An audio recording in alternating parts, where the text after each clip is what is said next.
Assalamualaikum warahmatullahi wabarakatuh. Pada kesempatan kali ini kami akan menyampaikan materi terkait pembelajaran pendidikan agama Islam kelas 9 semester genap. Judul Toleransi dan Menghargai Perbedaan. Studi kasus terkait akulturasi budaya Hindu Islam di Kudus. Terdiri dari kompetensi dasar, capaian indikator, dasar Al-Quran Al-Hujurat ayat 13, kemudian sejarah Menara Kudus dan sejarah Sunan Kudus. Kompetensi dasar memahami surat Al-Hujurat ayat 13 tentang toleransi dan menghargai perbedaan. Menyajikan keterkaitan toleransi dan menghargai perbedaan sesuai dengan pesan Al-Quran surat Al-Hujurat ayat 13. Indikator memahami Al-Quran Surat Al-Hujurat ayat 13 tentang toleransi dan menghargai perbedaan. Di dalam Al-Quran Surat Al-Hujurat ayat 13 disebutkan, A'udzubillahi minasyaitonirrajim. Bismillahirrahmanirrahim.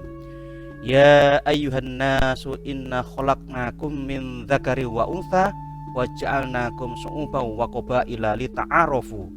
Inna akramakum indallahi atqakum innallaha alimun khabir.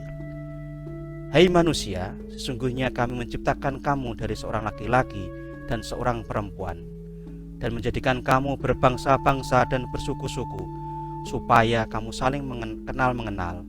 Sesungguhnya orang yang paling mulia di antara kamu di sisi Allah ialah orang yang paling takwa di antara kamu.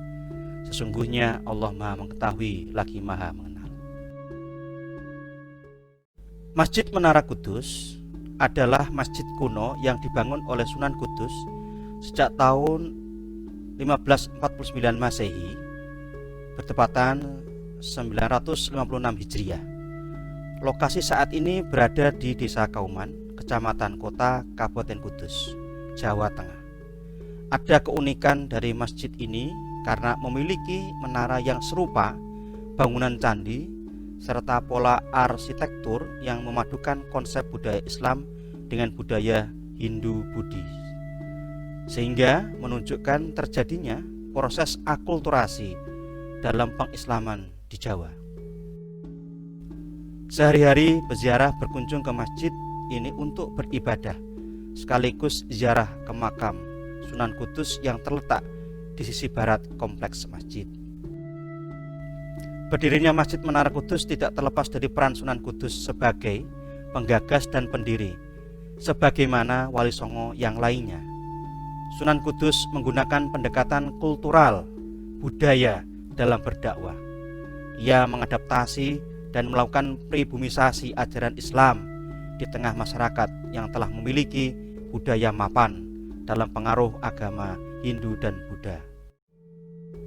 Akulturasi budaya Hindu dan Buddha dalam dakwah Islam yang dilakukan Sunan Kudus terlihat jelas pada arsitektur dan konsep bangunan Masjid Menara Kudus. Masjid ini mulai didirikan pada tahun 956 Hijriah atau bertepatan 1549 Miladiah. Hal ini didasarkan pada inskripsi berbahasa Arab yang tertulis pada prasasti batu berukuran lebar 30 cm dan panjang 46 cm yang terletak pada mihrab masjid. Peletakan batu pertama menggunakan batu dari Baitul Maqdis di Palestina. Oleh karena itu, masjid ini kemudian dikenamakan Masjid Al-Aqsa. Sunan Kudus adalah salah satu penyebar agama Islam di Indonesia yang tergabung dalam Wali Songo yang lahir sekitar 1500-an Masehi. Nama lengkapnya adalah Sayyid Ja'far Shadiq Azmat Khan. Ia adalah putra dari pasangan Sunan Ngudung. Sunan Kudus sejatinya bukanlah asli penduduk Kudus. Ia berasal dan lahir di Al-Quds, negara Palestina. Kemudian bersama kakek, ayah, dan kerabatnya berhijrah ke tanah Jawa. Sunan Kudus berhasil menampakkan warisan budaya dan tanda dakwah Islamiyahnya yang dikenal dengan pendekatan kultural yang begitu kuat. Hal ini sangat tampak jelas pada Menara Kudus yang merupakan hasil akulturasi budaya antara Hindu, Islam, yang sering dikatakan sebagai representasi menara multikultural. Kini ia populer sebagai seorang wali yang toleran, ahli ilmu, gagah berani, karismatik, dan seniman. Peninggalan lain dari Sunan Kudus adalah permintaannya kepada masyarakat untuk tidak memotong hewan kurban sapi dalam perayaan Idul Adha, untuk menghormati masyarakat penganut agama Hindu dengan mengganti korban sapi dengan memotong korban kerbau. Pesan untuk memotong korban kerbau ini masih banyak ditaati oleh masyarakat Kudus hingga saat ini. Dari paparan di atas dapat disimpulkan bahwa model syiar dari Sunan Kudus Syed Ja'far Shadiq adalah merupakan implementasi dari moderasi Islam yang saat itu Islam tumbuh dan berkembang di tengah-tengah keberagamaan. Maka sesuai dengan tema kita, ada korelasi antara pesan dari surat Al-Hujurat ayat 13 dengan konsep toleransi dan menghargai perbedaan yang kita angkat pada pembahasan saat ini.